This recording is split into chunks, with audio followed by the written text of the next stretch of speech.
Hello बच्चों, नमस्कार।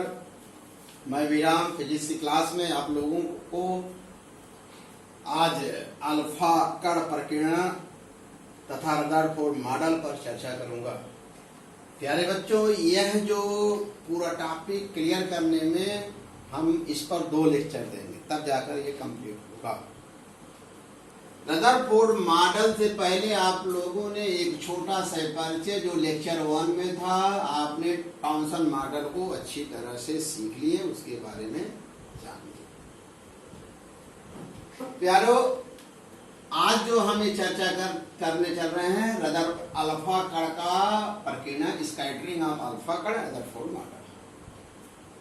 सबसे पहले इनके बारे में बता दें, इनका अधिकांश निष्कर्ष जो था टॉमसन मॉडल में की जो कमियां था उनको दूर किए, फिर नया निष्कर्ष इन्होंने दिया है।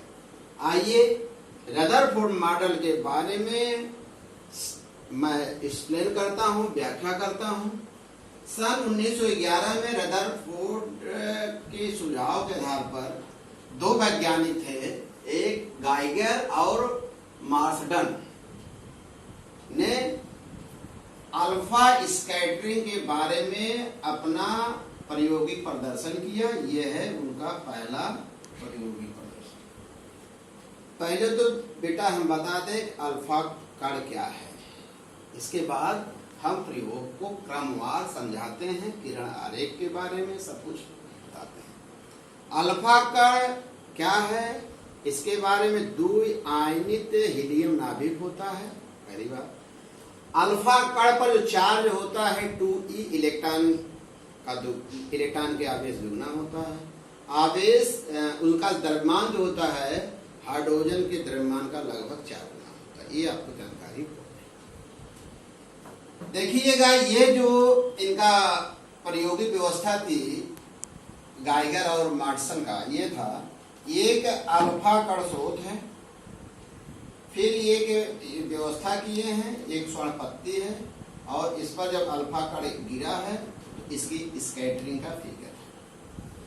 एनसीईआरटी की बुक में प्यारे बच्चों जो अल्फा कण उत्सर्जित करने वाला रेडियो एक्टिव पदार्थ है वो है बिस्मथ, और ये लिए हैं।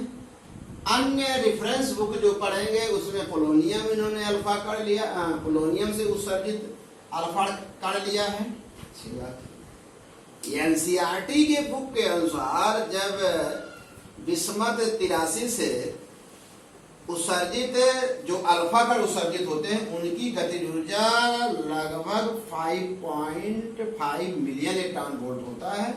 और एक चीज और बता दें, इनका वेग लगभग 2.7 × 10⁸ मीटर पर सेकंड, अर्थात बहुत उच्च वेग से गति करते हैं।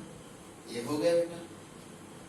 अल्फा स्कैटरिंग का विधिवत जो प्रायोगिक व्यवस्था है ये है बेटा, जरा इसके बारे में देखिए। यह लेड का एक बॉक्स है जिसमें पोलोनियम ले लीजिए या BI माने बिस्मथ है, ये है, यहाँ ये अल्फा कण स्रोत है। अब ये इनकी गतिज ऊर्जा आपको यहाँ पता ही चल गया है बेटा। इसके सामने जब यहाँ उच्च वेग से लगभग जान ही रहे हैं 2 × 10⁻⁷ माने 7 मीटर पर सेकंड के वेग से ये जब चलते हैं, तो अब यहाँ लेड की एक प्लेट है। यह लेड की प्लेट अल्फा कणों को एक किरण पुंज के रूप में होती है, किरण पुंज का रूप प्रदान करती, और किरण पुंज के रूप में यह एक देखिए स्वर्ण की एक पतली पत्ती है। इसकी मोटाई बेटा 10⁻⁻7 कितना होती है, 10⁻⁻7 इतनी। देखिए 10 कितना होता है बेटा, 10⁻⁻7 मीटर। देख रहे हैं इतनी पतली 10⁻⁻7 बहुत ही पतली स्वर्ण की पत्ती होती है। ऐसा इसलिए करते हैं जब अल्फा कण इस पे टकराती है तो उसके सिर्फ एक अलमाने स्वर्ण की पत्ती के सिर्फ एक परमाणु से ये स्कैटरिंग होती है। अगर मोटी पत्ती लेते हैं तो उसमें क्या होते हैं, मल्टीपल प्रकीर्णन होते हैं। तब ऐसा क्या होता है, ऐसी प्रॉब्लम होती है हमें अध्ययन करने में, क्योंकि अनेक परिगणना होने पर हम सही निष्कर्ष पर नहीं पहुंच पाते। इसीलिए वैज्ञानिक रदरफोर्ड उनके सहायकों ने क्या लिया, धनापत्री, ताकि उसके एक परमाणु से क्रिया हो। आप जब अल्फा कण यहाँ टकराते हैं उच्च वेग से, तो यहाँ भिन्न भिन्न दिशाओं में अल्फा कण फैलती है, स्कैटरिंग होती है। इसके सामने साहब एक ये है प्रदीपशील पर्दा है, जिस पर जिंक सल्फाइड का लेपन किया जाता है। जब ये अल्फा कण इस पे पड़ता है, इस पे प्रदीप उत्पन्न होती है। इस प्रदीप को देखने में कि एक सूक्ष्मदर्शी है, एक सूक्ष्मदर्शी द्वारा देखा जाता है, एक काउंटर लगा होता है, गणित होता है, जिसके द्वारा कितने अल्फा कण प्रकीर्णित हुए उसकी गणना की जाती है। आप बेटा इसको जो फिगर बनाइएगा तो इनमें थोड़ा स्पेस दीजिएगा, क्योंकि हम पास कर दिए हैं। आप इस विधवा देखिएगा, इस पर माने प्रयोग में अधिकांश के लिए लघु कोण दिखाया गया है। यहाँ पे देखिएगा बहुत छोटे भाग यहाँ लगभग लिखा है 8000 में से एक अल्फा कण के लिए विपरीत प्रकीर्णन है। बेटा ये बढ़िया से फिगर बनाइएगा। अब इसका निष्कर्ष माने रदरफोर्ड के अल्फा प्रकीर्णन का निष्कर्ष अब हम चर्चा करते हैं। आइए बेटा, यह जो प्रयोग किया गया इसके छोटे छोटे कारणों की जो चर्चा हमने किया, अब इसके जो प्रयोग के निष्कर्ष है हम उसका चर्चा।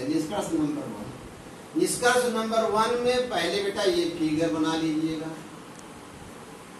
निष्कर्ष 1 में जरा देखिएगा, ये अल्फा कण के जो किरण ये और किरण नंबर 9 देखिए, ये देख रहे हैं कि अल्फा कण कि कुछ अल्फा किरणें जो बिना विचलित हुए सीधा निकल जाती हैं, बिना कोड के सीधा निकल जाती हैं, जिससे यह सिद्ध हो रहा परमाणु का अधिकांश भाग क्या होता है, खोखला होता है। लेकिन टॉमसन साहब ने क्या माना था कि वो पूरा क्या होता है, खोखला ना होकर क्या होता है, संपूर्ण धन आवेश उसके पूरे संपूर्ण आयतन में एक समान रूप से वितरित होता है। जबकि इनके निष्कर्ष जो निकाले पहला कि कुछ अल्फा किरणें बिना विचलित से सीधे निकल जाती है, इसका मतलब परमाणु का अधिकांश भाग खोखला होता है, जो कि टॉमसन मॉडल पे क्या था, जस्ट विपरीत था।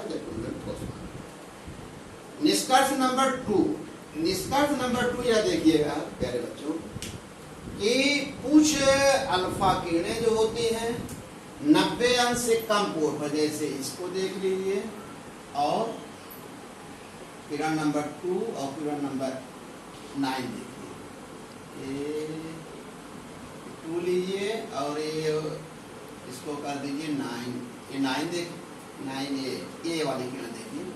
यदि अल्फा 90 अंश से कम पर मुड़ी, तो इसका मतलब है परमाणु का अधिकांश भाग खोखला हो गया। इसका मतलब परमाणु में कुछ ऐसा धनावेशित कण है जो कि अल्फा कण धनावेशित होता है, उसको प्रतिकर्षित कर रहा है। इसका माने परमाणु के भीतर एक छोटा से माने कोई धनावेश है जो इसको क्या कर रहा है, धनावेश को क्या कर रहा है, प्रतिकर्षित कर रहा है। इसका मतलब इसके भीतर कोई धनावेश भाग है जो इसको क्या कर रहा है, प्रतिकर्षित कर रहा है ना। दूसरा ये हुआ। अब नेक्स्ट जो निष्कर्ष है 3, 4, 5, उसको नेक्स्ट वीडियो में चर्चा करेंगे, नेक्स्ट लेक्चर में